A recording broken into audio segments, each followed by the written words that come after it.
Matt, please come forward to teach.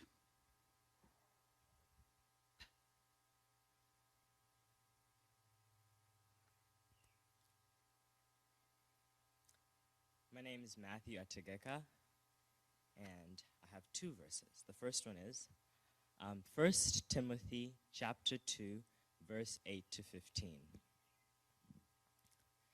Therefore, I want all men everywhere to pray, lifting up holy hands without anger or disputing. I also want women to dress modestly with decency and propriety, adorning themselves not with elaborate hairstyles or gold or pearls or expensive clothing, but with good deeds appropriate for women who profess to worship God. A woman should learn in quietness and full submission. I do not permit a woman to teach or assume authority over a man. She must remain quiet. For Adam was created first, then Eve, and Adam was not the one deceived. It was the woman who was deceived and became a sinner. But women will be saved through childbearing if they continue in love, faith, holiness with propriety. My second verse is Leviticus chapter 20, verse 13. If a man lies with a male as with a woman, both of them have committed an abomination. They shall surely be put to death. Their blood is upon them. And my teaching on this is,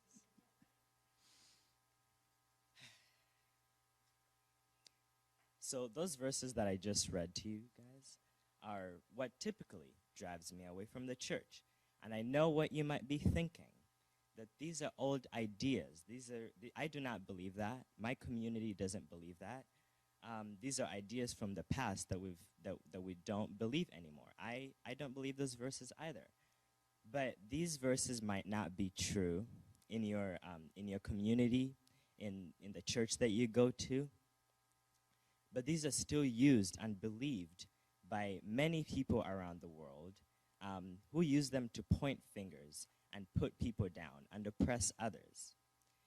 In addition to that, there's a constant picking and choosing of what to get from the Bible in order to push a certain narrative. Whether directly or indirectly, these verses still ring true and are truly ingrained in our church, in our society, in our community. What I mean by indirectly is that some of you guys may not explicitly believe these verses, but it shows up in our biases, in our relationships, and how we treat other people. With all that being said, we all need to work to make sure that those ideals remain in the past and that we're not tied down by gender norms, heteronormativity, and the patriarchy. We all have the power as a church, as a community, on a national scale and a worldwide scale, to make sure that we grow every day in inclusivity and equality. And St. John's has done a wonderful job of that. As I've been to many churches, it's one of the most welcoming and one of the most inclusive churches I've been to. We also have the power to make sure, let me start by saying that I'm sure that we can all agree that Scripture and the Bible is an important part of our church. But I think that we all have the power to make sure that Scripture keeps evolving and reflects what we believe today and what we believe is right. That's my teaching.